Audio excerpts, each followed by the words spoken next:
The metallic crash of a soup ladle hitting ceramic echoed through the Naval Amphibious Base Coronado mess hall like a gunshot, instantly drawing 50 pairs of eyes toward Table 7. "Sorry there, cosplay princess," Commander Thaddeus Tank Brickwell drawled, his 6'4" frame towering over the small woman now dripping with tomato soup.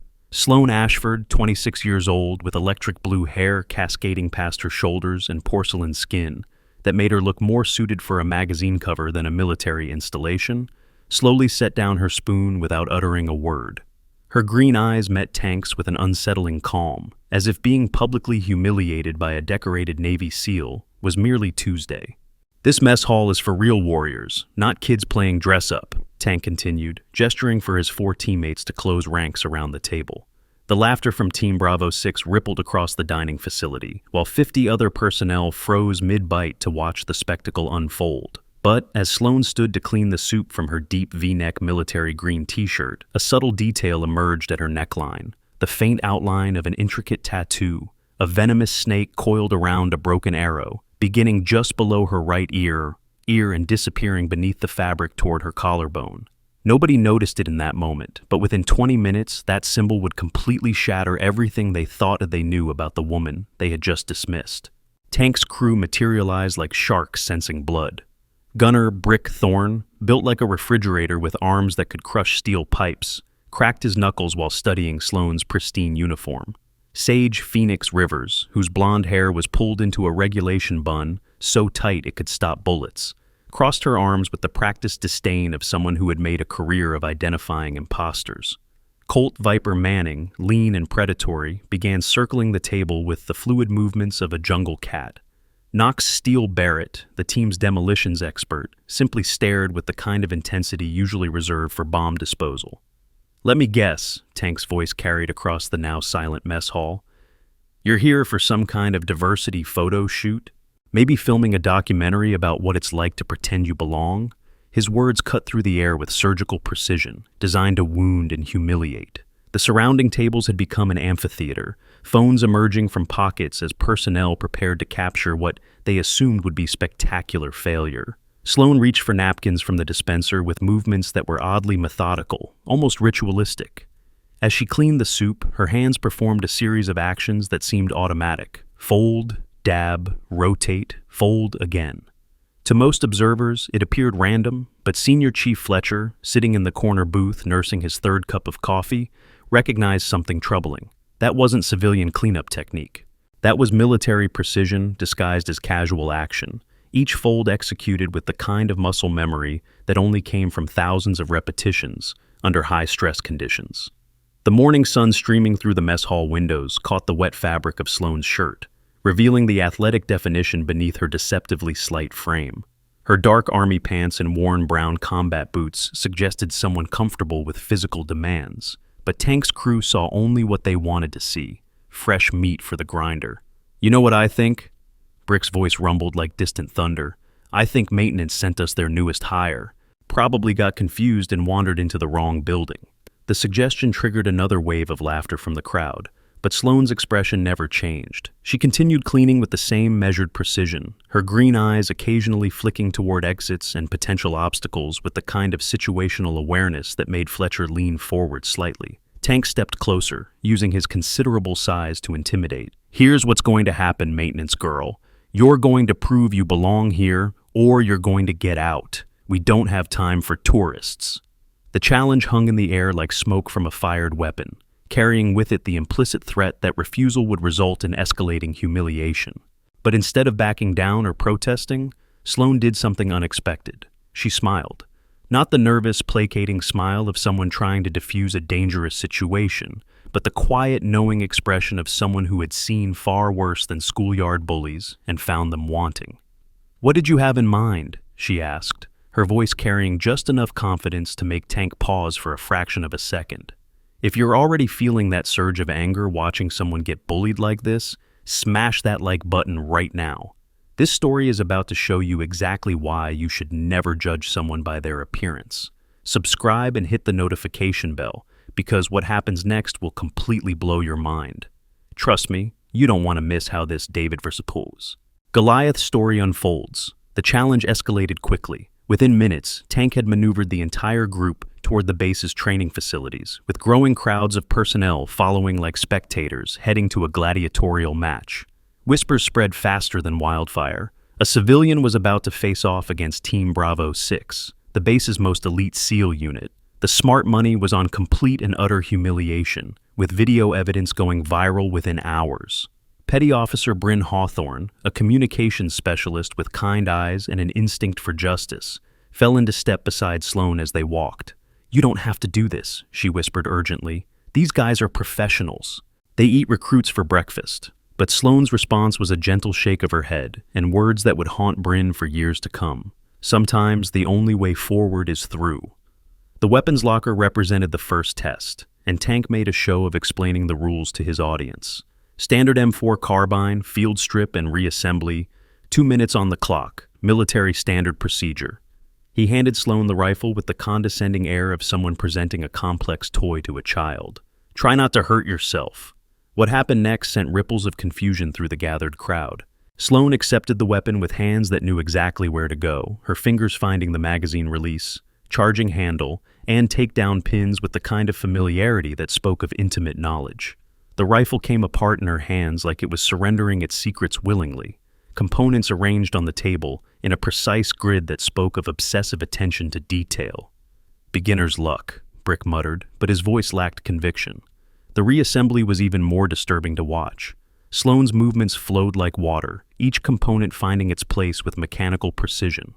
When the final pin clicked home, she performed a functions check that included subtleties most personnel had never learned. The crowd had gone quiet, the kind of silence that preceded either applause or execution. Tank checked his stopwatch with growing unease. 1 minute, 14 seconds.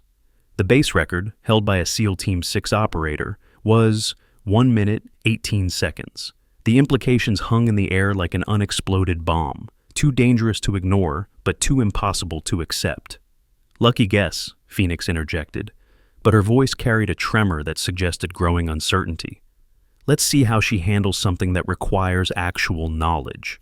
The challenge shifted to technical specifications, ammunition types, effective ranges, maintenance procedures. Sloan answered each question with the clinical precision of someone reading from a manual that lived permanently in her memory. Knox decided to raise the stakes with a question designed to expose civilian ignorance. "What's the cyclic rate of fire for the SPA MK48 machine gun?" Without hesitation, Sloan responded, 700 to 900 rounds per minute, depending on configuration and ammunition type. Gas-operated, belt-fed, effective range 800 meters for point targets, 1,800 for area targets. The silence that followed was oppressive, broken only by the distant sound of helicopters conducting flight operations. Personnel who had gathered for entertainment found themselves witnessing something that they couldn't categorize or understand. This wasn't a civilian pretending to know military procedures. This was someone who knew things that couldn't be learned from movies or internet research. Fletcher pushed back from his observation position and began making discreet phone calls, his weathered face creased with concern. 25 years in special operations had given him an instinct for recognizing genuine operators, and every alarm bell in his head was screaming that Sloan Ashford was far more than she appeared to be.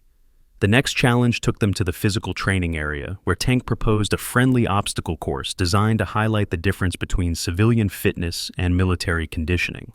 The course stretched across 200 meters of varying terrain, incorporating rope climbs, wall traversals, crawling sections, and precision movements that required both strength and technical skill.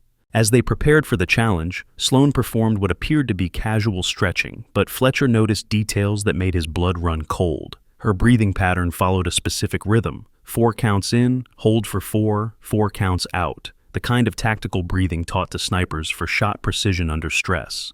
Her stance adjustments weren't random flexibility exercises, but systematic preparation for explosive movement under load. During her preparation routine, something fell from Sloan's equipment bag, a specialized compass with coordinate markings that suggested navigation in hostile territory. Colt retrieved it with growing curiosity, noting the GPS coordinates etched into the metal and the manufacturer's marking that indicated military-grade precision instruments. When he handed it back, their fingers touched briefly, and he felt calluses on her hands that didn't match her supposed maintenance duties. In the personal equipment that Sloan carried, tucked discreetly in her kit, was a portable cardiac monitoring device featuring military-grade technology specifically designed for battlefield medics operating in harsh environments. This advanced equipment utilized cutting-edge sensors capable of withstanding extreme conditions while ensuring accurate diagnostics even when subjected to intense vibration or water exposure. The technology had originally been developed for special operations units, requiring hospital-grade monitoring capabilities in compact, shock-resistant, and waterproof packages meeting stringent military specifications. The obstacle course revealed layers of competence that defied explanation. Sloan moved through the challenges with an economy of motion that spoke of extensive training under stressful conditions. Her rope climbing technique involved wrapping patterns used by military mountaineers, not gym enthusiasts. Her wall traversals incorporated tactical considerations about exposure times and concealment that made no sense for civilian training. Knox decided to introduce an element of sabotage, discreetly loosening bolts on climbing equipment while Sloan focused on her preparation. It was a dangerous game, designed to create failure that could be blamed on equipment rather than ability. But when Sloan reached the compromise section, she seemed to sense the instability before it became critical, compensating with grip adjustments and weight distribution that suggested extensive experience with unreliable equipment in life-or-death situations. Phoenix watched this adaptation with growing alarm. "That's not normal problem-solving," she whispered to Brick. "That's like she knew the equipment would fail." The implications were disturbing. Either Sloan possessed almost supernatural intuition, or she had experience operating in environments where equipment failure was expected and planned for. The most revealing moment came during the final section, where participants had to navigate a series of precision movements while carrying 40-pound packs. Most personnel approached it as a strength challenge, powering through with brute force and determination. Sloan treated it like a technical problem, distributing weight in ways that suggested knowledge of load-bearing calculations and movement efficiency under fire. Her pace never varied throughout the entire course, maintaining a rhythm that indicated cardiovascular conditioning far beyond civilian standards. When she crossed the finish line, her breathing remained controlled, her movements still precise. She wasn't just fit, she was conditioned for sustained operations under physical stress that most people never experienced. Tank checked his stopwatch with visible confusion. Sloan had completed the course in a time that would have been respectable for an active-duty SEAL, despite apparent disadvantages in size and equipment. More disturbing were the techniques she had employed, not the brute force methods typically taught to recruits, but sophisticated approaches that suggested advanced training from sources Tank couldn't identify. The gathered crowd began to murmur among themselves, comparing notes and sharing observations that painted an increasingly complex picture. Someone mentioned seeing Sloan handle communications equipment with suspicious familiarity. Another person recalled watching her perform routine maintenance on vehicles with techniques that seemed unnecessarily advanced for basic mechanical work. Fletcher finished his phone calls and rejoined the group with an expression that made Tank nervous. "I've been making some inquiries," he said carefully, his words chosen with the precision of someone navigating a minefield. "Sloan Ashford's personnel file is interesting." The pause before interesting carried weight that made everyone present shift uncomfortably. "Did you catch those subtle hints? Drop a comment below if you think you know what's really going on here. Share this video with someone who has ever been underestimated. The revelation that's coming will make your jaw drop. Keep watching, because we're just getting started." The afternoon brought a shift in dynamics as words spread throughout the base about the morning's events. Personnel who had initially dismissed Sloan as entertainment began seeking her out, watching her routine activities with new attention to detail. Every interaction revealed additional layers of competence that couldn't be easily explained. During lunch, Sloan sat alone at a corner table, methodically eating while maintaining visual contact with all entrances and exits. Her positioning wasn't random. She had chosen a location that provided clear sightlines, cover from multiple directions, and quick access to emergency routes. This wasn't paranoia. It was tactical awareness that had become so ingrained it operated at a subconscious level. Brick approached her table with a challenge disguised as friendly conversation. "You know," he said, settling his considerable bulk into the opposite chair, "I've been thinking about your weapons handling this morning. Pretty impressive for someone with civilian training. Where'd you learn to shoot?" Sloan's response was carefully neutral. "Practice."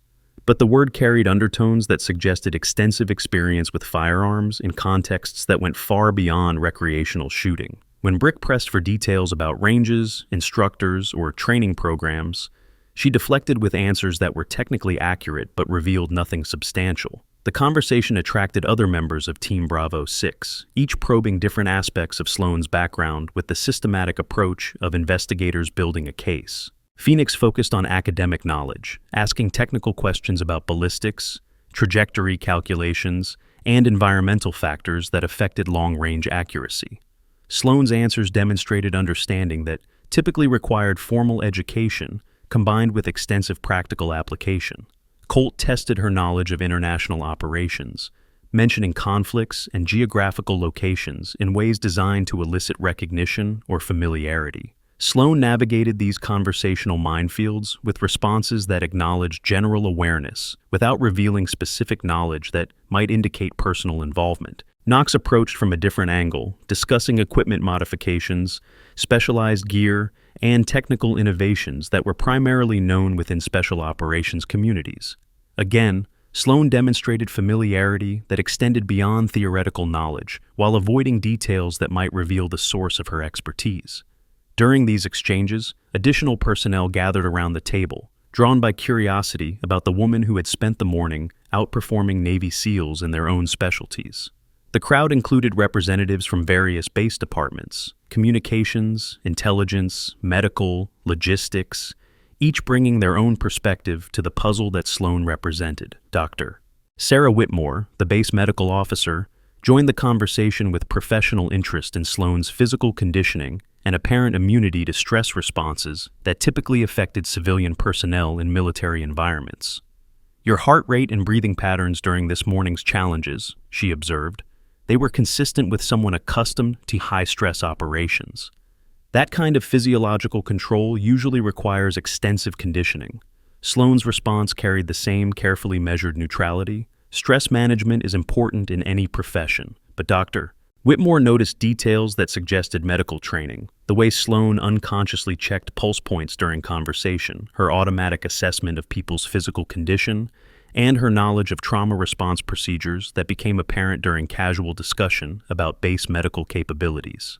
The afternoon training session moved to advanced weapons systems, where Tank decided to escalate the challenge by introducing equipment that required specialized knowledge and certification to operate safely. "Since you seem comfortable with basic rifles," he announced, "let's see how you handle something with a bit more complexity." The Barrett M82 sniper rifle represented a significant escalation. This wasn't equipment that civilians encountered during recreational shooting. It was a specialized military tool that required extensive training to operate effectively and safely. Tank's challenge was designed to expose the limits of Sloane's knowledge by presenting her with equipment that should have been completely foreign to civilian personnel. What followed was another demonstration that defied rational explanation. Sloane approached the rifle with the kind of respect and familiarity that suggested extensive experience with similar systems. Her handling procedures followed protocols that were taught in advanced sniper schools, not civilian training programs. She performed safety checks that included subtleties most personnel had never learned, adjusted settings with confidence that spoke of practical experience, and positioned herself with considerations for factors that affected precision shooting at extended ranges.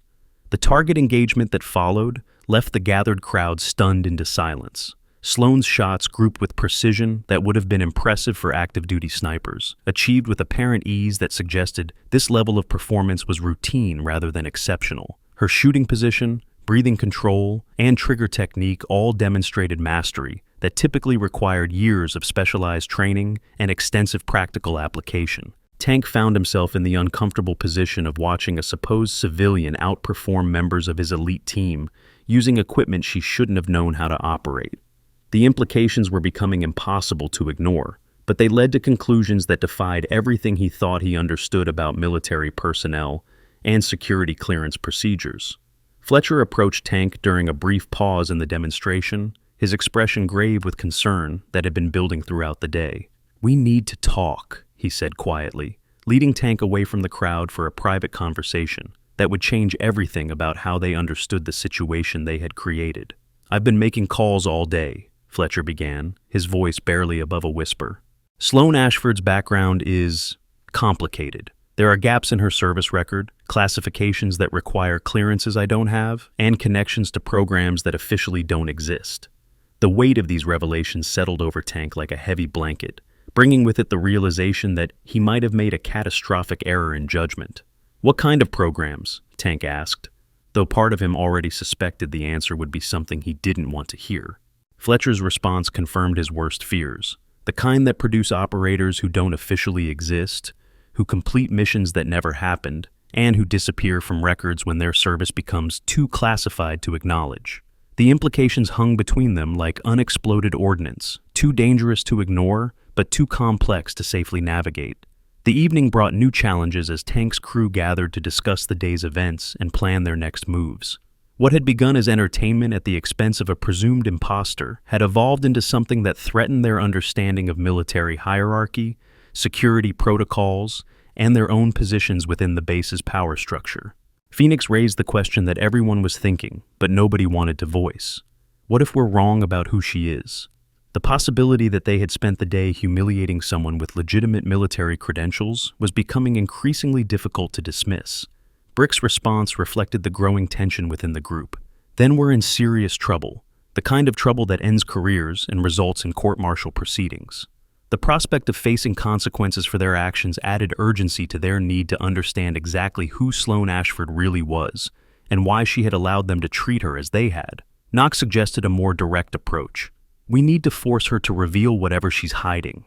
Create a situation where she can't maintain whatever cover story she's been using. The suggestion carried with it the implication that, they were willing to escalate their campaign against Sloan, despite growing evidence that such escalation might be extremely dangerous for all involved.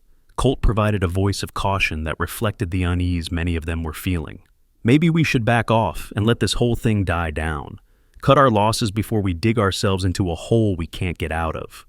But Tank's pride wouldn't allow for retreat without understanding exactly what he was retreating from. The decision to continue their investigation and harassment of Sloan represented a point of no return for Team Bravo 6. They had committed themselves to a course of action that would ultimately reveal truths they weren't prepared to handle and consequences they hadn't considered possible. As night fell over the base, Sloan returned to her quarters with the measured pace of someone who had completed a routine day rather than endured hours of systematic harassment and testing. Her behavior suggested either remarkable resilience or familiarity with far worse treatment, under conditions that had prepared her for anything Tank's crew could devise. In her personal belongings, Sloan maintained insurance documentation that included high-tier life insurance policies specifically designed for military professionals and veterans, providing extensive coverage worth millions of dollars. This program was specially designed for individuals with exceptional service histories, including comprehensive PTSD treatment and combat injury coverage. The insurance portfolio was exclusively available to personnel with documented special service backgrounds, requiring verification of classified service records and clearance levels that extended beyond normal military career paths. Her evening routine included activities that reinforced the growing mystery surrounding her true identity. She performed equipment maintenance with techniques that suggested familiarity with specialized gear, reviewed materials that appeared to be technical manuals rather than civilian reading, and maintained communication protocols that included encryption methods typically associated with classified operations. The next morning brought a new phase in the developing conflict as Tank decided to escalate from individual challenges to formal complaints about Sloan's presence on the base. His plan involved questioning her security clearance, requesting investigation of her credentials, and demanding official review of how she had gained access to military facilities and equipment. This decision would prove to be the catalyst that finally forced the truth into the open, triggering a sequence of events that would reveal exactly why Sloan Ashford had been willing to endure systematic humiliation without revealing her true identity, and why that revelation would change everything Tank thought he understood about military service, sacrifice, and the price of protecting classified operations. Admiral Morrison's sudden appearance at the base represented the escalation Tank had been seeking, but not in the way he had anticipated. Morrison's presence wasn't routine. Flag officers didn't typically respond to junior personnel complaints about security clearances unless there were factors involved that went far beyond normal administrative concerns. Morrison's first action was to request Sloan's complete personnel file, a request that immediately triggered security protocols and revealed the first indication that her background involved classifications beyond normal military service. The delay in providing the requested documentation, combined with the security measures that were automatically implemented, suggested that Sloan's records were protected by restrictions that exceeded standard operational security. Okay, now I'm genuinely getting goosebumps writing this. If you're on the edge of your seat right now, hit that like button to show your support. The next few minutes are going to be absolutely insane. Don't you dare scroll away now. The confrontation that would finally reveal the truth began innocuously enough, with Tank proposing a final demonstration designed to definitively prove whether Sloan belonged in a military environment. His suggestion that they move to Memorial Hall carried symbolic weight. It was where the base honored fallen heroes, a sacred space where pretenders would be exposed by their inability to understand the gravity of genuine sacrifice. Morrison's decision to accompany the group to Memorial Hall added an element of official sanction to the proceedings, but also introduced variables that Tank hadn't considered. Flag officers didn't typically observe junior personnel disputes unless there were factors involved that exceeded normal administrative concerns. During their final training session, Sloan had completed an online military law course from a prestigious university, specializing in veteran rights and legal procedures for classified cases. This educational program provided advanced knowledge of international law, military regulations, and legal consultation procedures for personnel with classified backgrounds. The course was designed for individuals with special service histories, requiring verification of security clearances and background investigations that extended beyond normal military career requirements.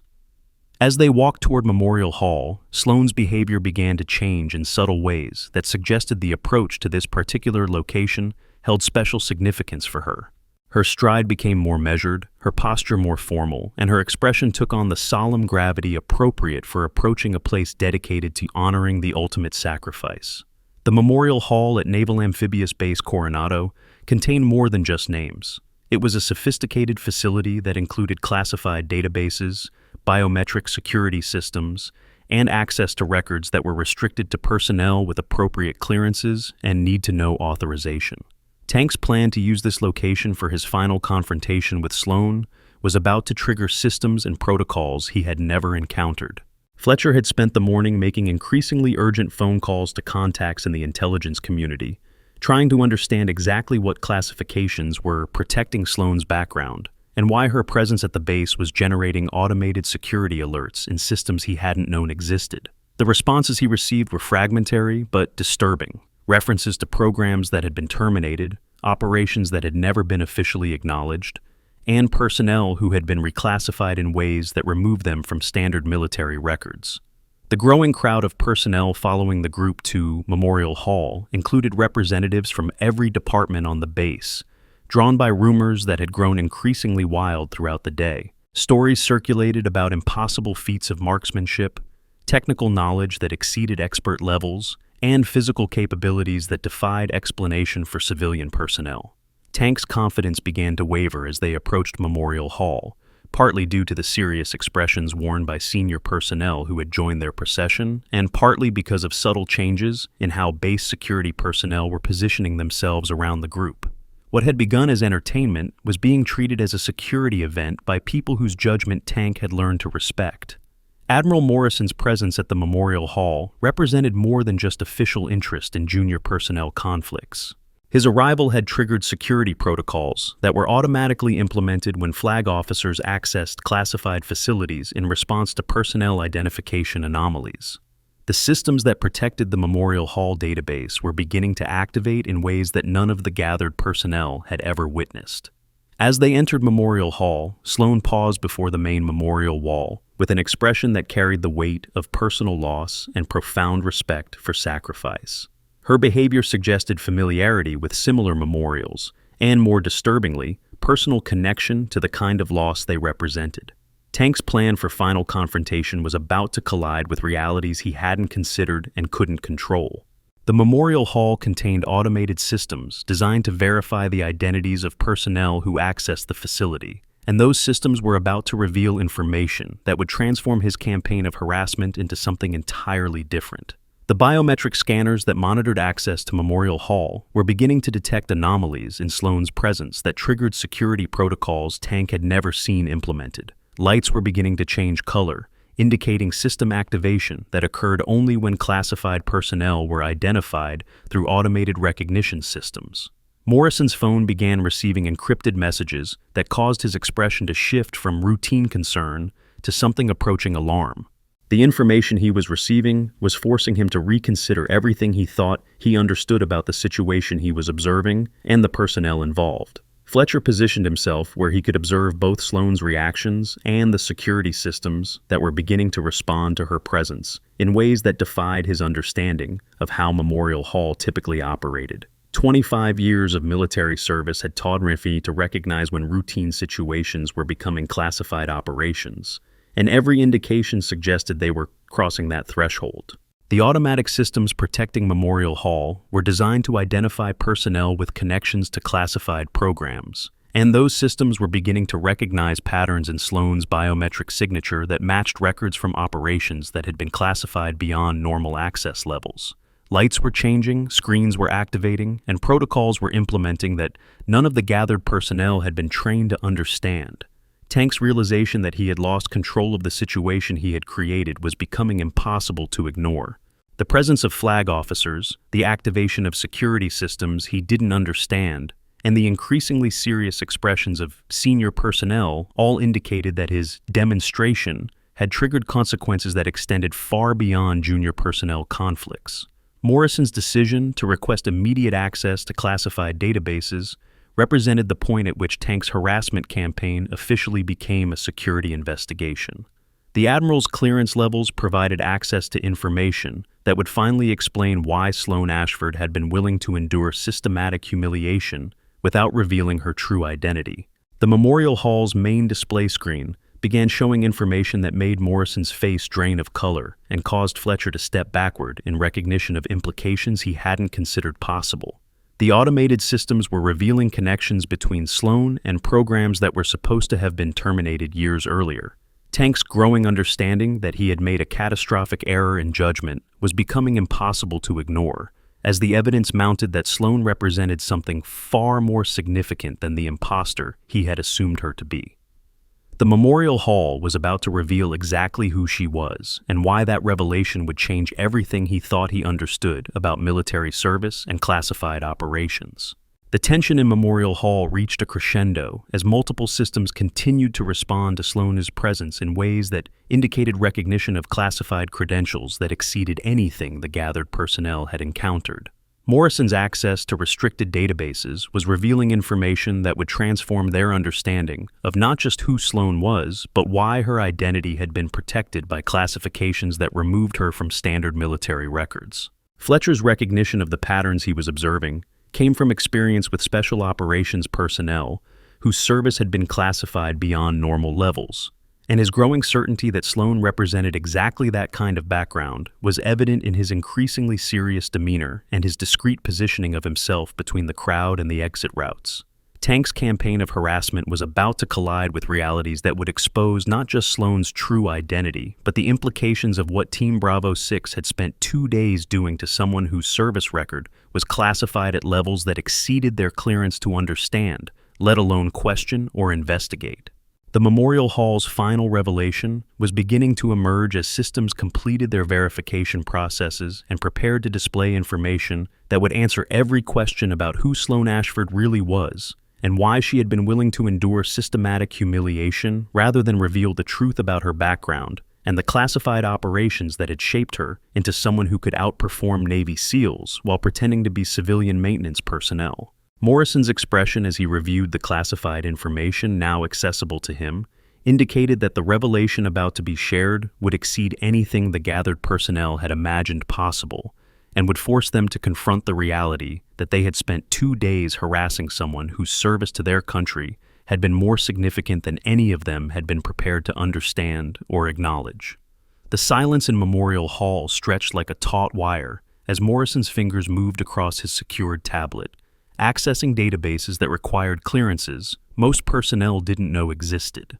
The automated systems continued their verification processes, casting an eerie blue glow across the assembled faces, as lights pulsed in patterns that indicated deep-level security protocols were now active. Tank's confidence had evaporated completely as he watched senior personnel exchange glances that spoke of classified knowledge and potential consequences he hadn't considered. What had begun as a simple demonstration to expose a presumed imposter was rapidly becoming something that felt like a security investigation of the highest order. "Commander Brickwell," Morrison's voice cut through the tension, with the authority of someone accustomed to being obeyed without question. "I'm going to ask you directly, what exactly prompted you to bring Miss Ashford to this facility?" The question carried undertones that suggested Tank's answer would determine whether he faced administrative consequences or something far more serious. Tank straightened his to attention, his training overriding his confusion. "Sir, we've been conducting informal evaluations of her claimed military knowledge. Her performance has been inconsistent with civilian background." The words felt inadequate as he spoke them, failing to capture the growing complexity of what they had observed throughout the day. Fletcher moved closer to Morrison, speaking in tones barely above a whisper. "Admiral, the classification levels protecting her records are beyond anything I've encountered in 25 years. We're talking about programs that officially terminated before some of these personnel were even enlisted." His words carried the weight of someone who understood the implications of what they were dealing with. Morrison's expression grew increasingly grave as additional information populated his screen. "Miss Ashford," he said, his voice taking on the formal tone reserved for addressing personnel whose service had earned special recognition, "I need to ask you a direct question, and I need you to understand that your answer will be recorded and verified through channels that extend beyond this base." Sloan met his gaze with the steady composure she had maintained throughout 2 days of systematic harassment. "Ask your question, Admiral. Are you currently operating under classified orders that restrict your ability to reveal your true identity or mission parameters?" Morrison's question hung in the air like smoke from a discharged weapon, carrying implications that made everyone present understand they were potentially witnessing something that transcended normal military operations. For the first time since arriving at the base, Sloan hesitated. The pause lasted only seconds, but it was long enough for Tank to realize that whatever answer she gave would change everything about how he understood the situation he had created. When she finally spoke, her words were measured with the precision of someone navigating a minefield of classified restrictions. "I am not currently under orders that prevent me from defending myself if formally challenged by personnel who lack appropriate clearance to understand my presence here," she said carefully. The diplomatic language couldn't quite disguise the steel underneath, and Tank felt the first stirring of genuine concern about what he might have unleashed. Knox, who had been growing increasingly uncomfortable with the escalating situation, attempted to diffuse the tension. "Look, maybe we should all just step back and—" But his words were cut off by Tank's decision to force the issue to its conclusion. "No," Tank declared, his pride finally overriding his growing unease. "We've come this far, and I want answers. If she's really who she claims to be, then she can prove it right here, right now, in front of everyone." His challenge carried the finality of someone who had committed himself to a course of action without considering the consequences of success. Morrison's phone began receiving a series of encrypted messages that caused his expression to shift from concern to something approaching alarm. Whatever information was coming through his secure channels was forcing him to reconsider everything he thought he understood about the personnel present and the situation he was observing. "Commander Brickwell," Morrison said slowly, his words chosen with the care of someone delivering information that would fundamentally alter the recipient's understanding of reality, "I strongly advise you to reconsider your current course of action. There are factors involved here that exceed your clearance level and potentially your ability to process the consequences." But Tank's response demonstrated the kind of stubborn determination that had made him an effective SEAL and was about to make him the architect of his own downfall. "With respect, sir, if she belongs here, she can prove it. If she doesn't, then we need to know why she's been allowed access to classified facilities and equipment." The challenge was issued, and Sloan's acceptance came not through words but through subtle changes in her posture that transformed her from a defensive victim into something far more dangerous. Her shoulders squared, her stance widened slightly, and her hands moved to positions that suggested she was preparing for physical confrontation. Phoenix noticed the change first, her instincts as an operator recognizing the shift from passive to aggressive postures. Tank she said urgently. "Maybe we should—" But her warning came too late to prevent what followed. Tank's physical challenge began with what he intended as a demonstration of military bearing versus civilian posturing. He stepped forward, using his considerable size advantage to crowd Sloane's space, expecting her to retreat or appeal to the authority figures present for protection. Instead, Sloane held her ground with the kind of calm that preceded violence, her green eyes never leaving Tank's face as she calculated distances, angles, and the most efficient methods for neutralizing a threat that outweighed her by 80 pounds and had 6 inches of reach advantage. "A last chance," Tank said, his voice carrying the confidence of someone who had never lost a physical confrontation. "Admit you don't belong here, or I'll demonstrate the difference between real military training and whatever civilian self-defense classes you might have taken." Sloane's response was barely audible, but carried to every corner of the suddenly silent Memorial Hall. "Make your move." Tank's attack, when it came, was everything his training had taught him. Fast, overwhelming, designed to end confrontations before they could develop into prolonged engagements. His hands reached for Sloane's shoulders, intending to control her movement and demonstrate the futility of resistance against superior size and strength. What happened next would be analyzed and discussed in military training facilities for years to come. Sloane didn't retreat, block, or attempt to match Tank's strength.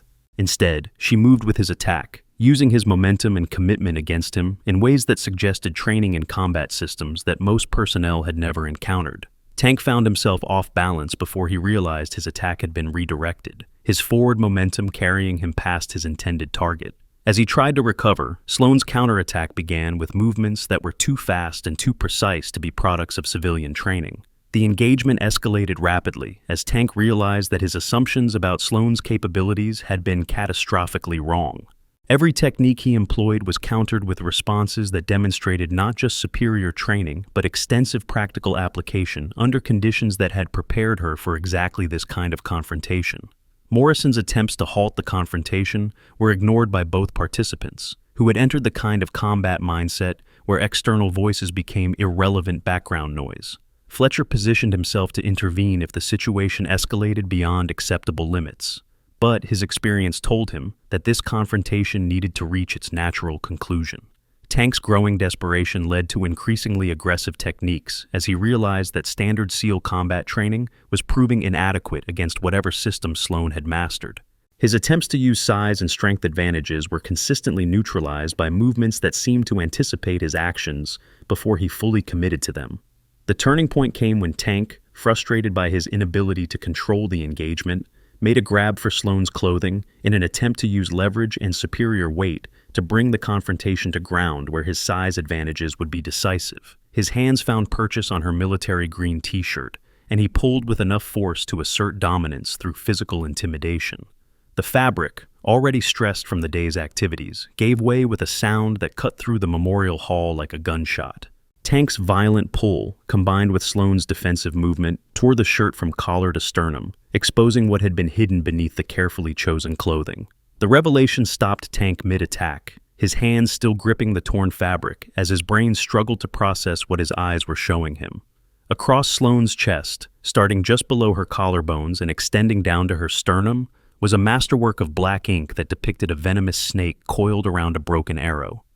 The detail was extraordinary. Each scale individually defined, the arrow's fractured shaft showing stress patterns that spoke of violent failure, and the snake's eyes rendered with a hollow deadness that suggested loss beyond human comprehension.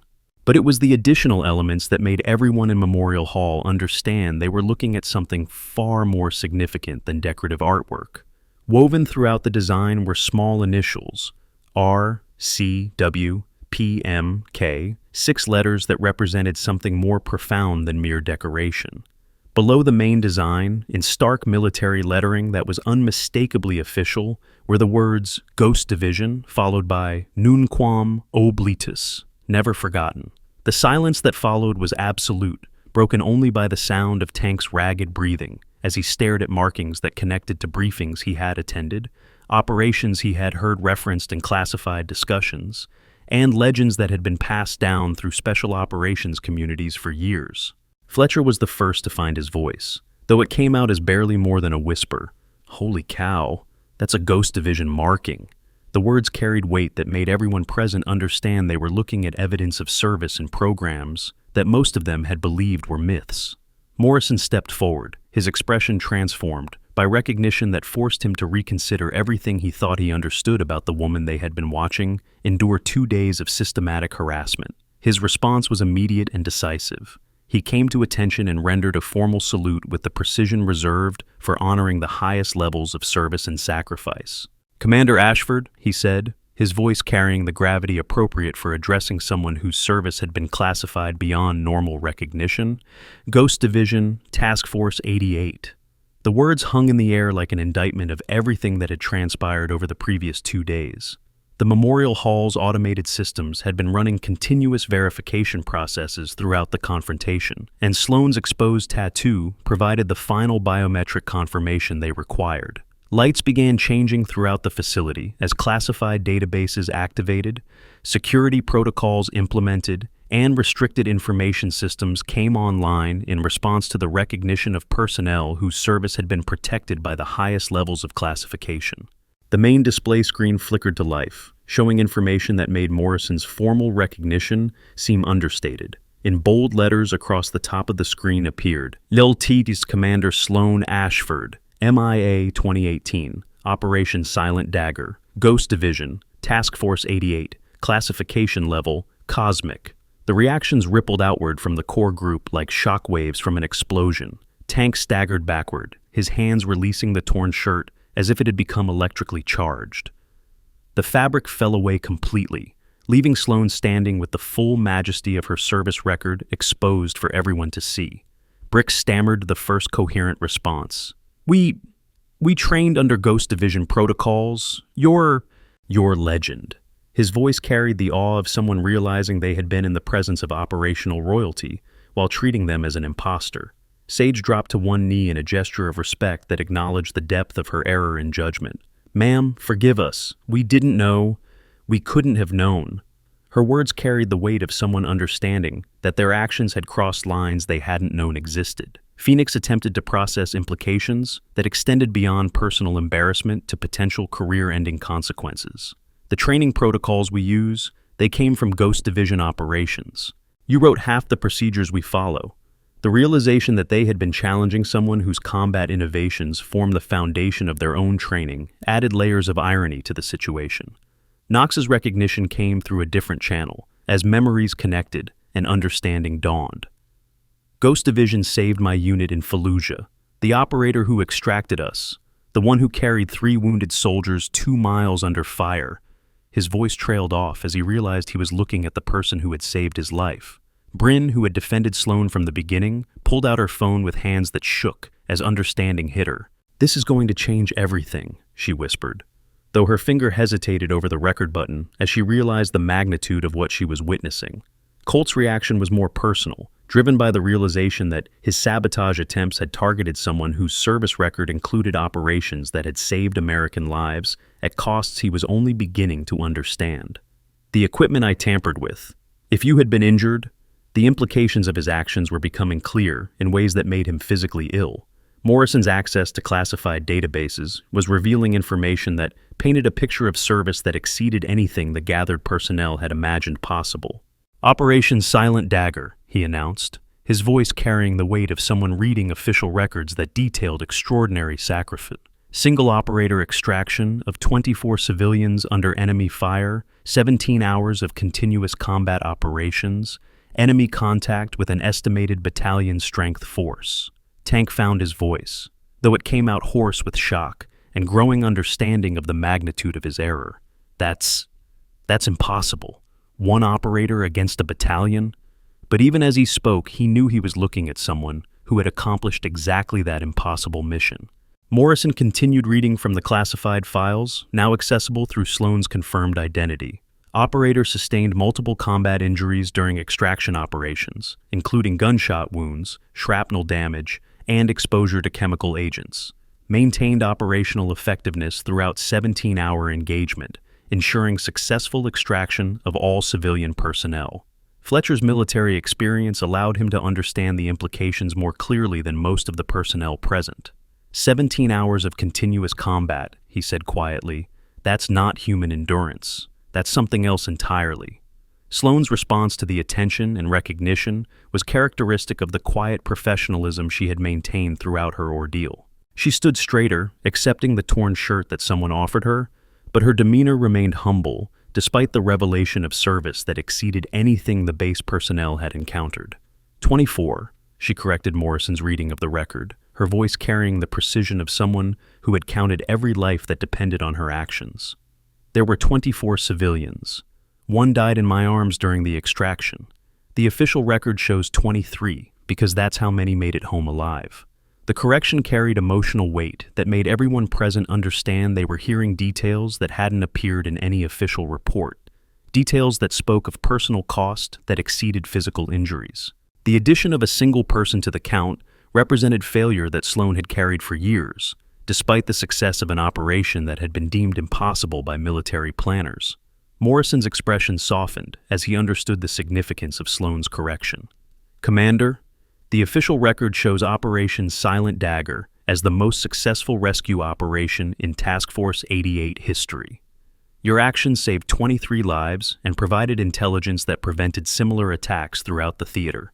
Sloane's response reflected the perspective of someone who measured success differently than official military metrics. "I failed one person. That's what I remember." The words carried the weight of survivor's guilt that no amount of official recognition could alleviate. Knox stepped forward, his earlier antagonism replaced by something approaching reverence.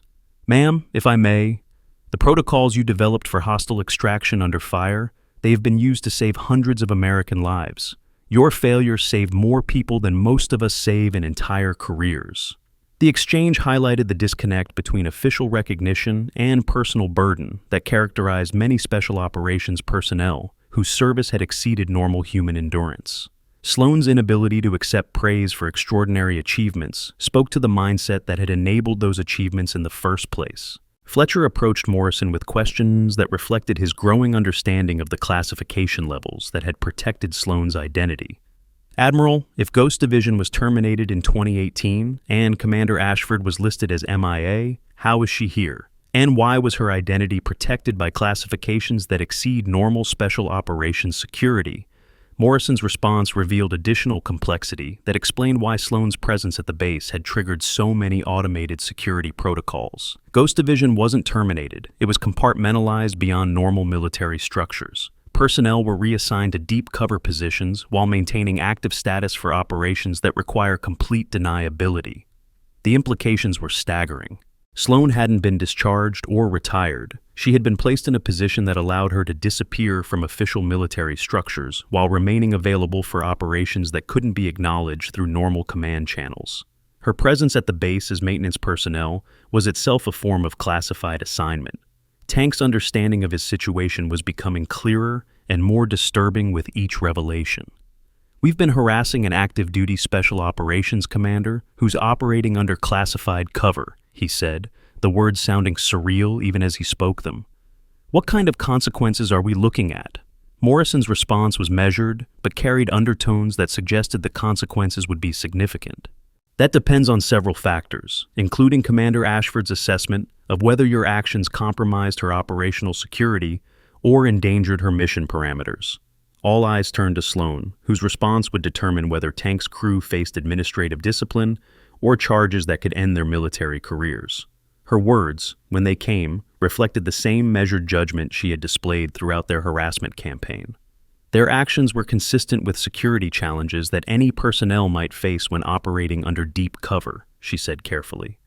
While their methods were aggressive, they served to validate the effectiveness of my cover identity. The diplomatic language couldn't quite disguise the fact that she was offering them a way out of consequences they richly deserved. Tank's relief was palpable, but it was tempered by growing understanding of the grace he was being shown by someone who had every right to end his career. "Commander, we owe you an apology that goes beyond words. We've dishonored ourselves and disrespected service that we didn't understand and didn't deserve to question." Sloane's response reflected the leadership qualities that had enabled her to command special operations units. "Apology accepted, Commander Brickwell. Use this experience to understand that real warriors don't advertise their capabilities. They simply perform their duties regardless of recognition or understanding. The wisdom in her words resonated throughout Memorial Hall, providing a lesson that extended beyond the immediate situation to fundamental questions about service, humility, and the quiet heroism that characterized the best military personnel. Morrison's phone continued to receive encrypted messages that were expanding the scope of the situation beyond simple identity verification. "Commander Ashford," he said, his tone shifting to reflect new information that was changing the nature of their interaction. "I'm receiving intelligence that suggests your presence here may not be entirely coincidental." Sloane's expression remained neutral, but Fletcher noticed subtle changes in her posture that suggested Morrison's comment had touched on information that was still classified beyond their clearance levels. "Admiral, I'm not sure I understand your meaning." Morrison's response revealed another layer of complexity that explained why Sloane's core had been maintained even after her identity was exposed. 3 Ghost Division personnel have been reported as active in various locations throughout the theater. Intelligence suggests coordinated operations that require deep cover positions for mission success. The implications were clear. Sloane's presence at the base wasn't random assignment or coincidental placement. She was part of an ongoing operation that required her to maintain her maintenance technician cover while conducting activities that remained classified beyond the understanding of base personnel. Fletcher's question reflected the confusion that many of them were feeling. If Ghost Division is still active, why was it officially terminated? And why are personnel operating under covers that remove them from normal military recognition? Morrison's answer provided insight into the political and operational complexities that characterized modern special operations. Some missions require complete deniability. Ghost Division personnel operate in spaces where official military presence would create diplomatic incidents or provide enemies with propaganda advantages.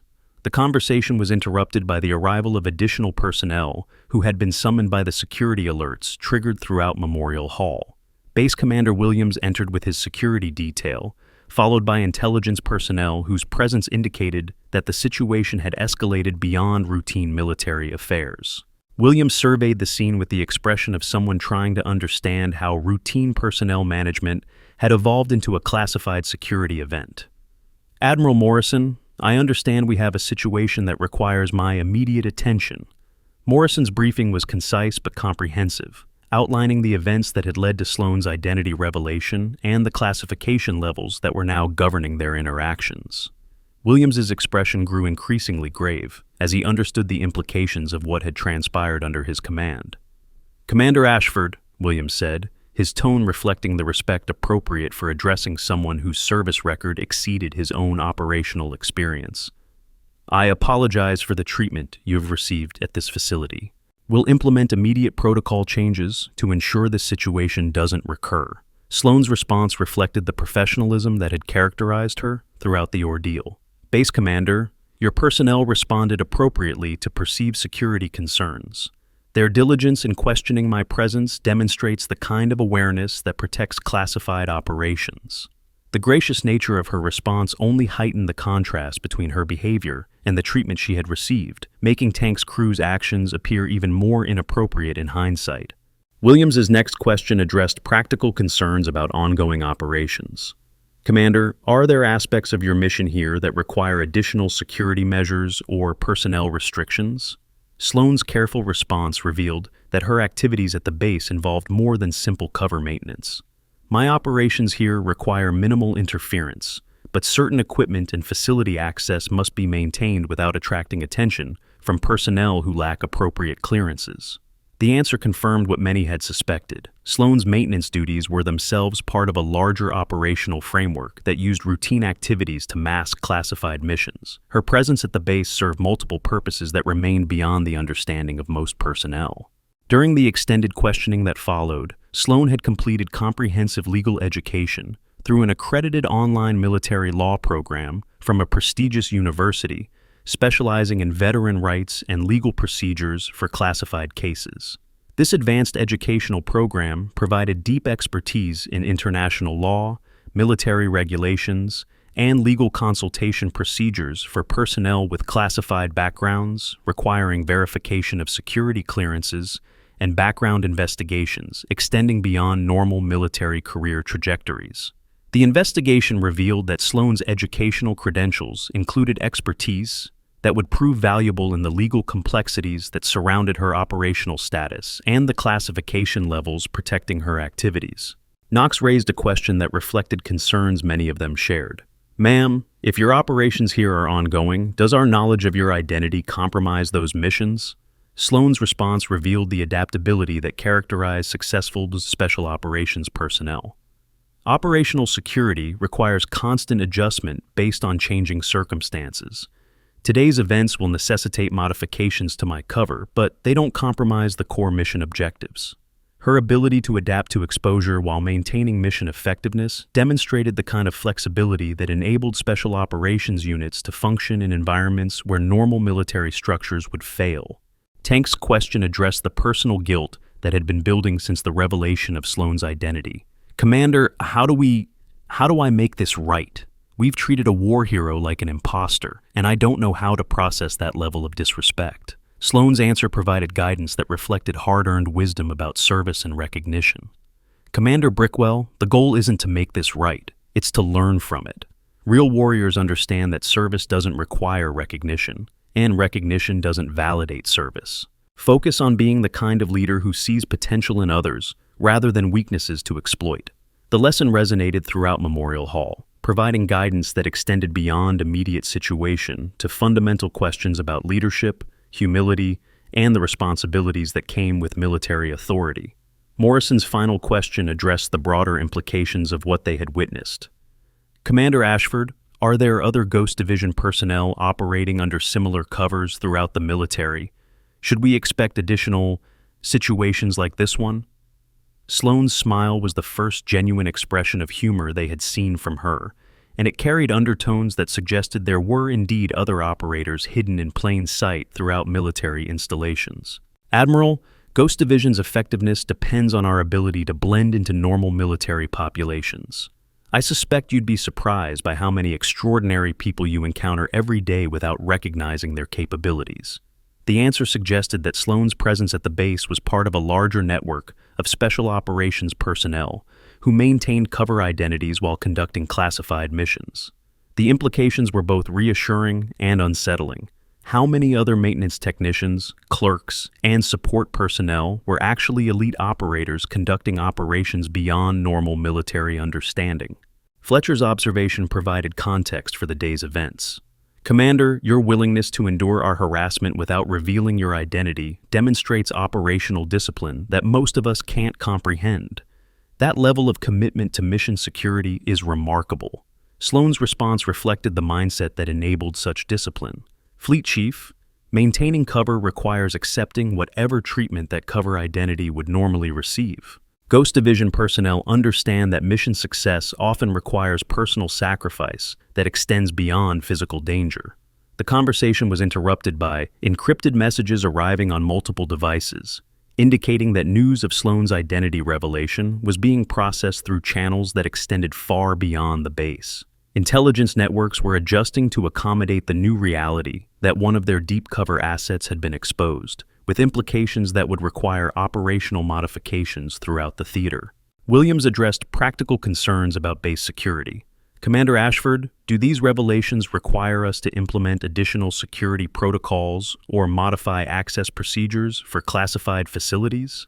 Sloane's answer revealed the complexity of maintaining operational security while accommodating exposed assets.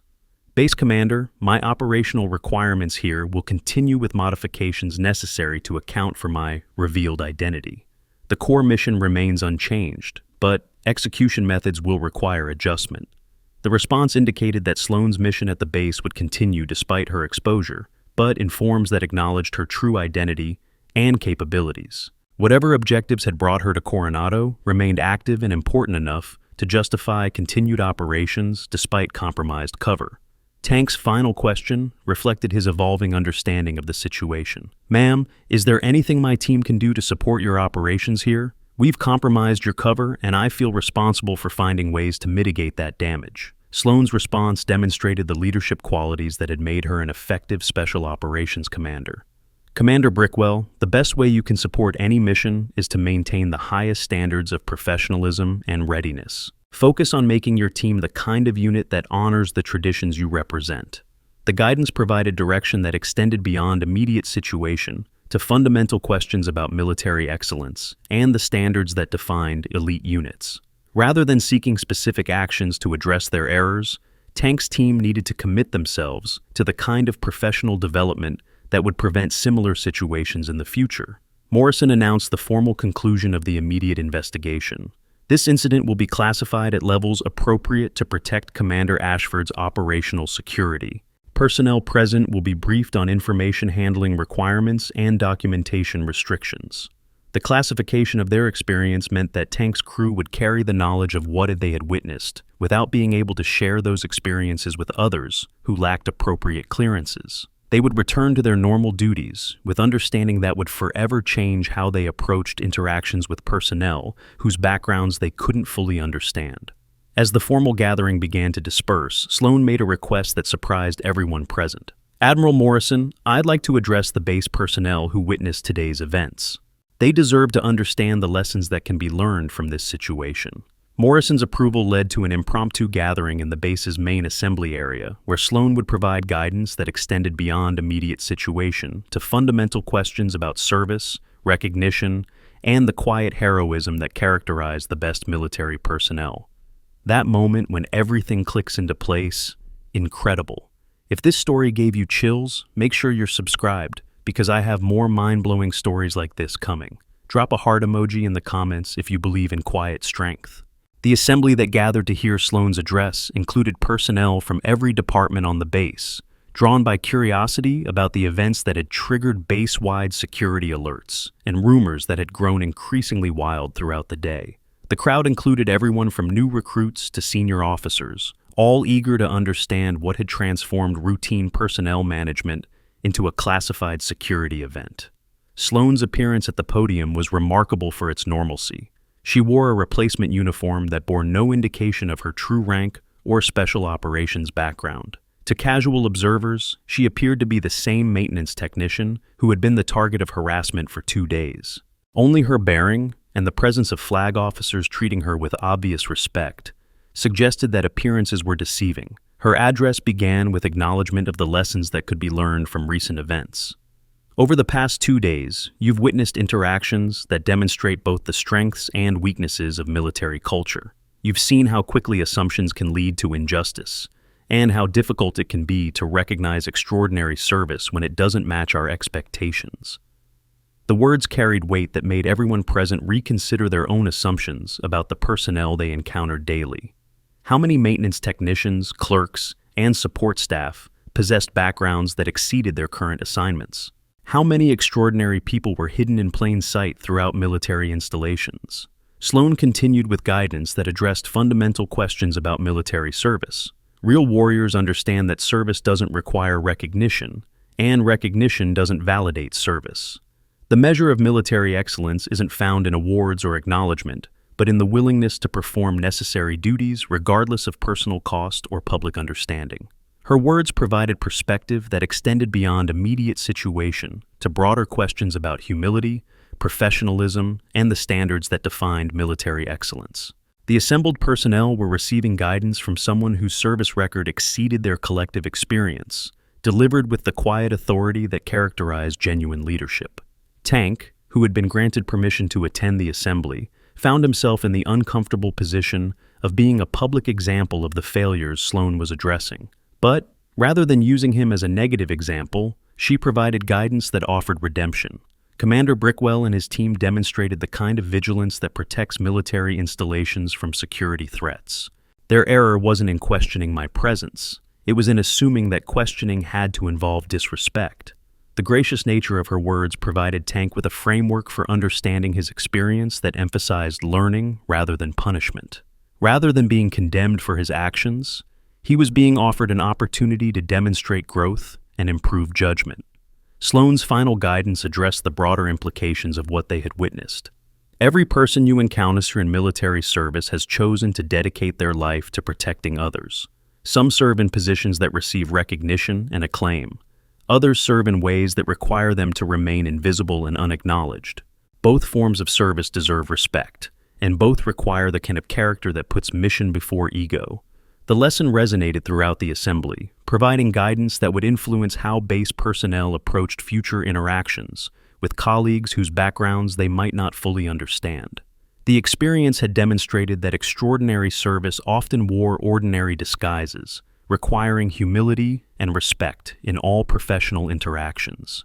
As the assembly concluded, Morrison made an announcement that would formalize changes resulting from the day's events. Effective immediately, this base will implement enhanced protocols for recognizing and supporting personnel whose service involves classified operations. We will also establish training programs that emphasize respect and professionalism in all interactions, regardless of apparent rank or assignment. The changes represented institutional learning that would prevent similar situations while creating an environment where all personnel could operate effectively, regardless of their cover assignments or classification levels. The base would become a model for supporting special operations personnel who require deep cover positions for mission success. Tank approached Sloan as the assembly dispersed, his expression reflecting the profound changes in his understanding that had occurred over the past 2 days. "Commander, I want you to know that this experience has fundamentally changed how I approach leadership. I'll never again assume that appearances tell the complete story about someone's capabilities or background." Sloan's response provided final guidance that would influence Tank's development as a military leader. "Commander Brickwell, the best leaders understand that their primary responsibility is to recognize and develop potential in others. Focus on creating environments where people can excel regardless of their backgrounds or the recognition they receive." The wisdom in her words would guide Tank's leadership philosophy for the remainder of his military career, transforming him from someone who used his position to intimidate others into a leader who understood that true strength came from enabling others to succeed. Phoenix's question addressed concerns that many personnel shared. "Ma'am, how do we recognize genuine capability without compromising operational security for personnel who might be operating undercover?" Sloan's answer provided practical guidance for navigating the complexities they had encountered. "Respect everyone's professionalism until they demonstrate otherwise. Ask questions that allow people to reveal appropriate information about their capabilities, rather than demanding proof they might not be authorized to provide. Trust that personnel who belong in military environments will demonstrate their qualifications through their actions over time." The guidance provided a framework for future interactions that balanced security concerns with respect for individual dignity and operational requirements. Rather than aggressive challenging of credentials, personnel could demonstrate professional courtesy while remaining appropriately vigilant about security concerns. Fletcher's observation provided perspective on the institutional impact of their experience. "Commander, this situation has revealed gaps in our understanding of how special operations personnel integrate with conventional military units. The lessons learned here will improve our ability to support classified operations throughout the theater." Sloan's acknowledgement reflected appreciation for the institutional learning that had resulted from her exposure. "Fleet Chief, every situation that improves understanding between special operations and conventional forces enhances our collective ability to accomplish missions that protect American interests." The conversation was interrupted by the arrival of personnel whose presence indicated that Sloan's exposure had triggered responses that extended beyond the base. Representatives from various intelligence agencies, special operations commands, and diplomatic services were arriving to assess the implications of a Ghost Division asset's revealed identity. Williams briefed the new arrivals on events that had led to Sloan's exposure, emphasizing the accidental nature of the revelation and the professionalism that had characterized her response to systematic harassment. The briefing highlighted both the security vulnerabilities that had been exposed and the operational discipline that had prevented those vulnerabilities from compromising active missions. Morrison addressed the practical implications of continued operations. "Commander Ashford's mission here will continue with modifications necessary to accommodate her revealed identity. We'll implement additional security measures to protect her activities while maintaining the appearance of normal base operations." The response indicated that Sloan's objectives at Coronado were important enough to justify continued operations despite compromised cover. Whatever mission had brought her to the base remained active and critical to broader strategic objectives that extended beyond routine military activities. Sloane's request for private communication facilities suggested that her exposure required coordination with command structures that operated beyond normal military channels. Ghost Division's compartmentalized nature meant that identity compromise for one operator required adjustments throughout the network to prevent cascading security failures. As she prepared to make those communications, Sloane received an encrypted message on a device that appeared to be a standard military smartphone, but incorporated security features that exceeded normal military communications equipment. The message content caused her expression to shift in ways that suggested new developments that would affect her operations at the base. Morrison noticed the change and inquired about factors that might affect base security. "Commander, does that communication indicate developments that require our attention?" Sloane's response was carefully measured, reflecting the need to balance operational security with appropriate information sharing. "Admiral, I'm receiving updates about activities that may require modifications to my mission parameters here. The core objectives remain unchanged, but execution methods may need adjustment based on evolving circumstances." The answer suggested that Sloane's operations were part of a larger network of activities that responded dynamically to changing conditions. Her presence at Coronado was connected to objectives that extended beyond the base, requiring coordination with other assets and operations throughout the theater. Tank's final question addressed his team's role in the evolving situation. "Ma'am, as our understanding of your operations develops, are there ways my team can provide support that honors your service and contributes to mission success?" Sloane's answer provided guidance that would influence their future development. "Commander Brickwell, the best way to support any mission is to maintain the highest standards of professional excellence in your own duties. Focus on making your team so competent and reliable that any commander would be proud to serve alongside you." The guidance emphasized personal and professional development rather than specific actions related to her operations. Rather than seeking dramatic gestures to address their previous errors, Tank's team needed to commit themselves to the kind of sustained excellence that defined elite military units. As the immediate crisis management concluded, personnel began returning to their normal duties with understanding that would forever change how they approached military service.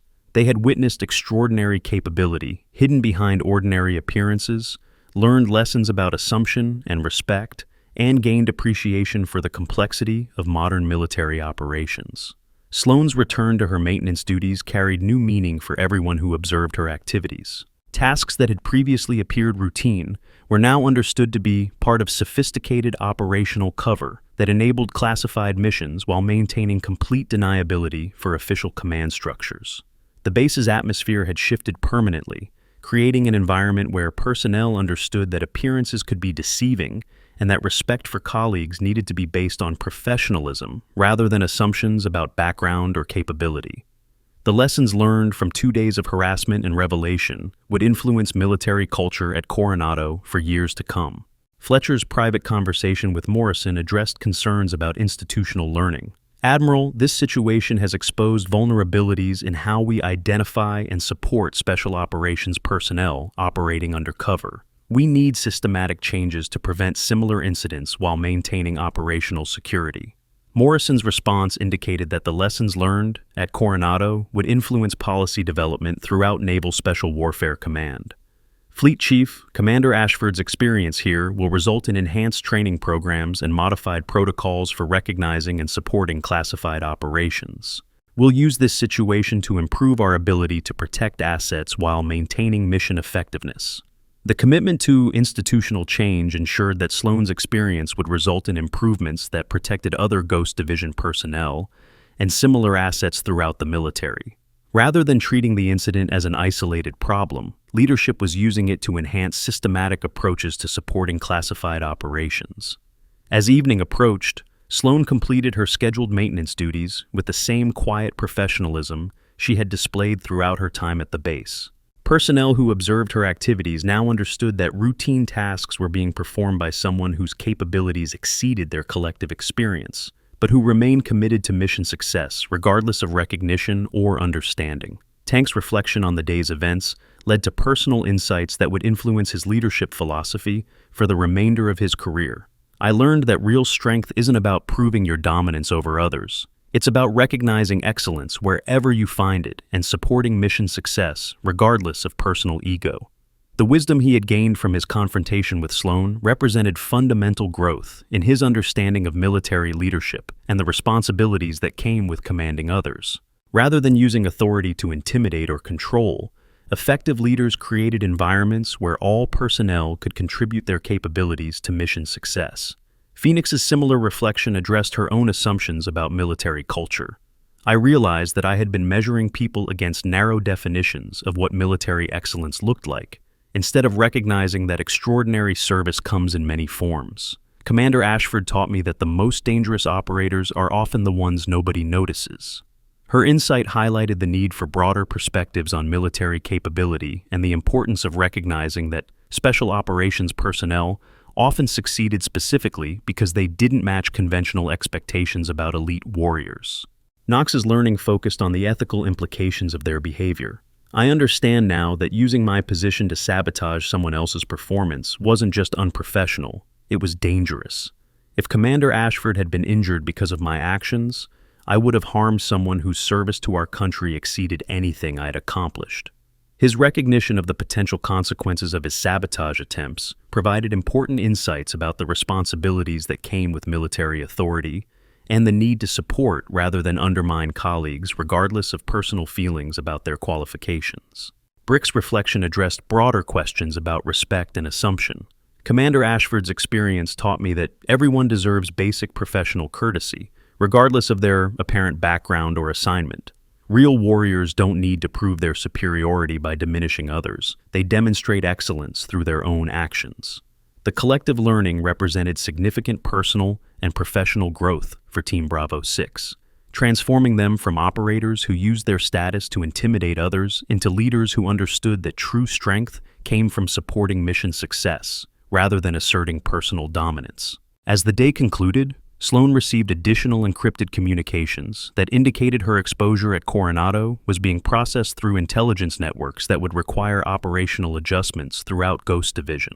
The compartmentalized nature of special operations meant that compromise of one asset affected security calculations for other personnel and missions throughout the theater. Morrison's final briefing addressed the ongoing implications of Sloan's revealed identity. Commander Ashford's continued operations here will require enhanced security measures and modified protocols to protect her activities while maintaining the appearance of normal base functions. We'll implement changes that support her mission while providing lessons for supporting other classified assets. The commitment to supporting Sloan's ongoing operations indicated that her objectives at Coronado were critical enough to justify continued classified activities despite compromised cover. Whatever mission had brought her to the base remained important to strategic objectives that extended beyond routine military concerns. Williams's conclusion addressed the institutional impact of the day's events. Today's experience has provided valuable lessons about recognizing and supporting excellence in all forms. We'll use these insights to create an environment where all personnel can contribute their capabilities to mission success, regardless of their backgrounds or recognition levels. The commitment to institutional change ensured that the lessons learned from Sloan's harassment and revelation would result in lasting improvements to military culture and operational effectiveness at Coronado and throughout Naval Special Warfare Command. As personnel departed Memorial Hall to return to their evening duties, the atmosphere carried a sense of transformation that extended beyond individual learning to fundamental changes in how the base would operate in the future. The experience had revealed both vulnerabilities and strengths in military culture, providing opportunities for growth that would benefit all future operations.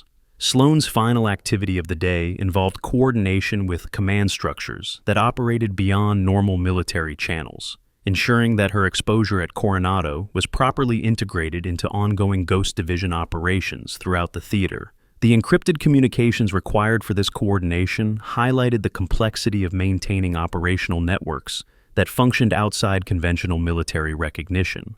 Tank's team gathered for their own debrief, processing experiences that had fundamentally challenged their understanding of military service and leadership.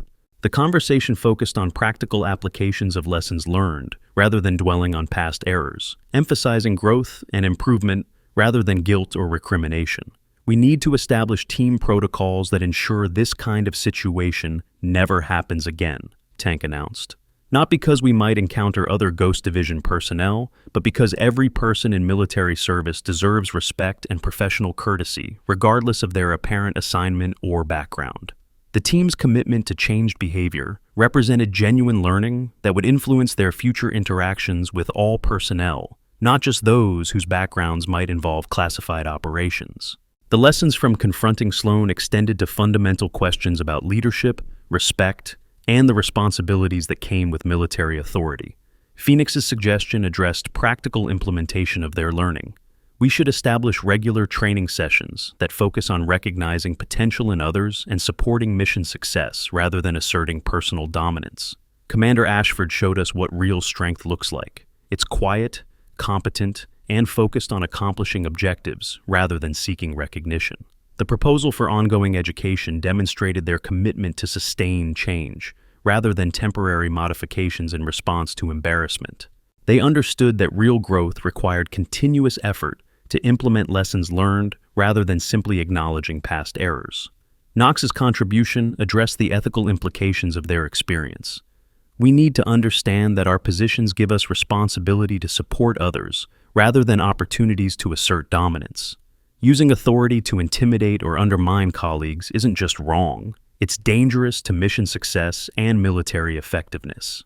His insight reflected growing understanding of leadership responsibilities that extended beyond personal advancement to broader obligations for supporting organizational success and military effectiveness. Brick's observation provided perspective on the broader implications of their learning. Commander Ashford's response to our harassment demonstrated the kind of character that enables extraordinary service. She could have ended our careers with a single word, but instead she chose to use our errors as teaching opportunities. That's the kind of leadership we should aspire to provide. The recognition of Sloan's grace under pressure highlighted qualities that define genuine military leadership: the ability to transform negative situations into positive learning experiences while maintaining focus on mission objectives rather than personal grievances. As the team concluded their debrief, they committed to specific actions that would demonstrate their changed understanding: enhanced professional courtesy in all interactions, active support for colleagues regardless of apparent backgrounds, and focus on mission success rather than personal advancement. The commitments represented practical application of lessons learned, rather than abstract acknowledgement of errors. Sloan's evening activities included final preparations for operational modifications that would accommodate her revealed identity while maintaining mission effectiveness. The complexity of adjusting classified operations to account for compromised cover demonstrated the sophisticated planning required for Ghost Division activities. Morrison's review of the day's events with his staff addressed both immediate concerns and long-term implications. Commander Ashford's experience here has provided valuable insights about supporting special operations personnel operating under cover. We'll implement systematic changes that improve our ability to recognize and protect classified assets while maintaining operational security. The Admiral's commitment to institutional change ensured that the lessons learned from Sloan's harassment would result in improved protocols for supporting special operations throughout Naval Special Warfare Command. Rather than treating the incident as an isolated problem, leadership was using it to enhance systematic approaches to classified operations support. Williams's final assessment addressed the cultural transformation that had occurred at the base. Today's events have created an environment where personnel understand that excellence comes in many forms, and that respect for colleagues must be based on professionalism rather than assumptions about background or capability. These changes will improve our effectiveness in all future operations. The base commander's recognition of positive outcomes from challenging experiences demonstrated effective leadership that focused on institutional learning rather than individual punishment. The emphasis on growth and improvement rather than blame created an environment where all personnel could contribute to mission success. As night settled over Naval Amphibious Base Coronado, the day's events had created lasting changes that would influence military culture and operational effectiveness for years to come. Personnel would approach future interactions with enhanced understanding of the complexity of modern military service and the importance of recognizing excellence in all its forms. Sloan's evening communications with Ghost Division command structures confirmed that her exposure at Coronado required operational adjustments throughout the network, but that her core mission objectives remained unchanged. The resilience of special operations planning meant that even significant security compromises could be accommodated without compromising overall mission effectiveness. Her final preparation for continued operations involved equipment modifications and procedural changes that would enable her to maintain mission effectiveness while operating with revealed identity. The sophistication of these adjustments demonstrated the advanced planning that characterized Ghost Division operations and enabled their personnel to adapt to changing circumstances while maintaining operational security. Tank's personal reflection on the experience provided insights that would guide his future leadership development. I learned that real leadership isn't about proving your salience over others. It's about creating environments where everyone can contribute their best efforts to mission success. Commander Ashford taught me more about leadership in 2 days than I had learned in years of conventional training. His recognition of the leadership lessons embedded in Sloane's response to harassment represented significant personal growth that would influence his effectiveness as a military leader. The experience had transformed his understanding of authority from a tool for asserting dominance into a responsibility for supporting organizational success. The base's transformation from a location where harassment had been tolerated into an environment that actively supported all personnel, regardless of background, represented the kind of positive institutional change that could result from effectively processing challenging experiences. Rather than minimizing the significance of what had occurred, leadership had embraced the opportunity for growth and improvement. As personnel prepared for sleep, many carried with them new understanding of the complexity of military service and the importance of recognizing that extraordinary capability often wore ordinary disguises. The lessons learned from Sloane's experience would influence their future interactions with colleagues and their approaches to military professionalism. Fletcher's final observation captured the broader significance of the day's events.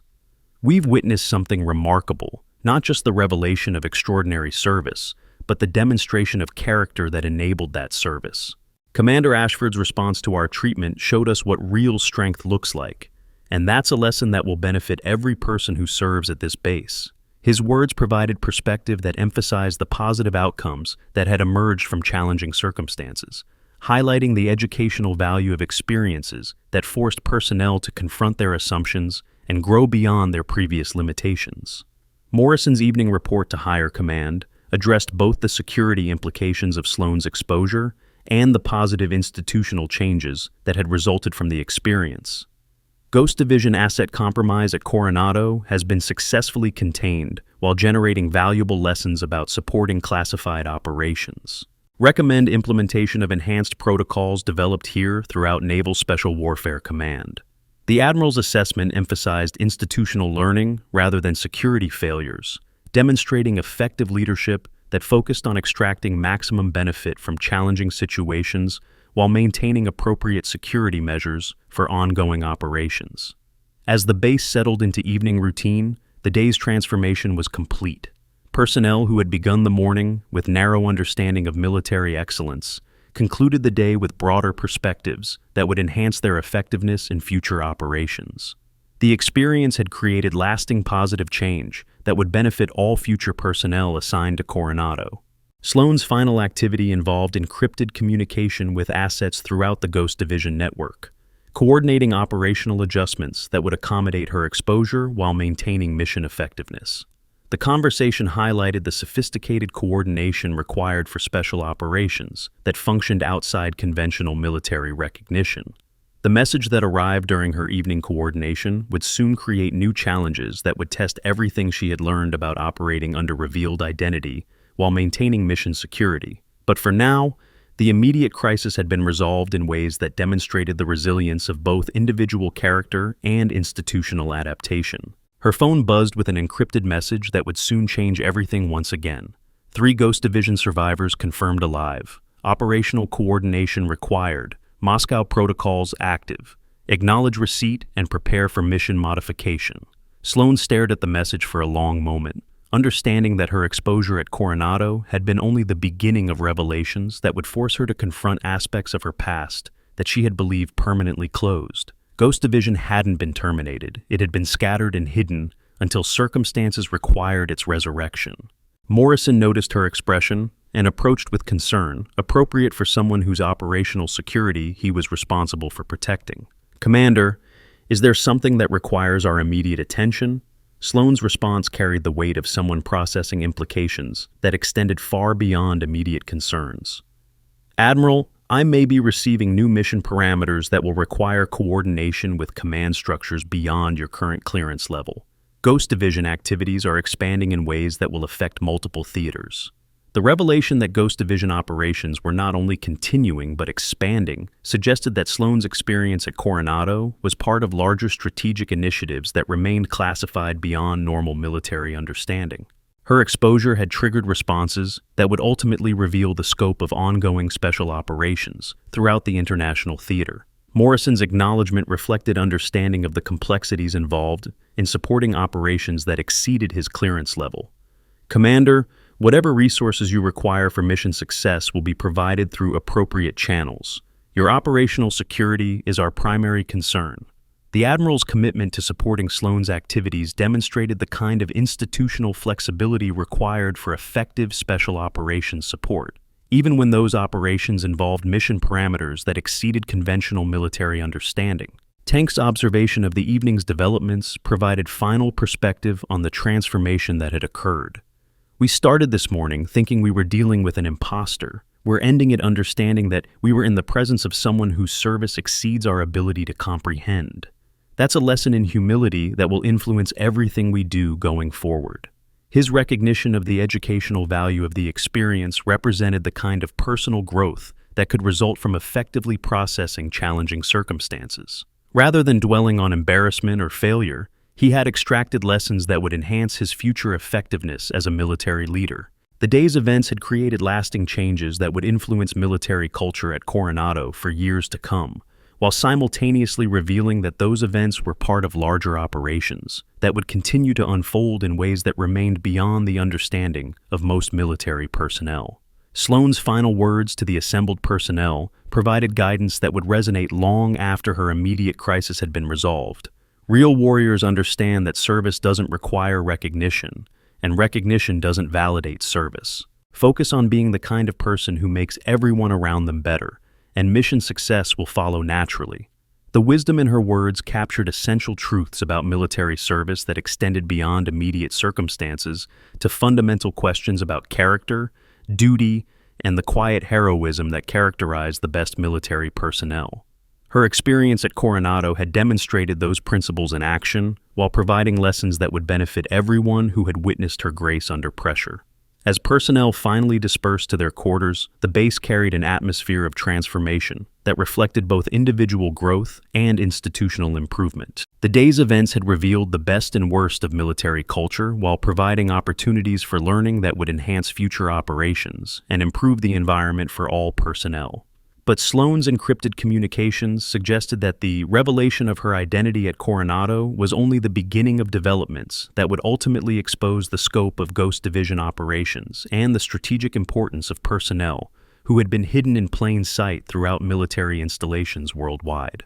The message waiting on her secure device would soon lead to revelations that would dwarf the day's events at Coronado, forcing her to confront missions and colleagues she had believed lost forever while navigating operational complexities that would test everything she had learned about service, sacrifice, and the price of protecting classified operations that shaped international security.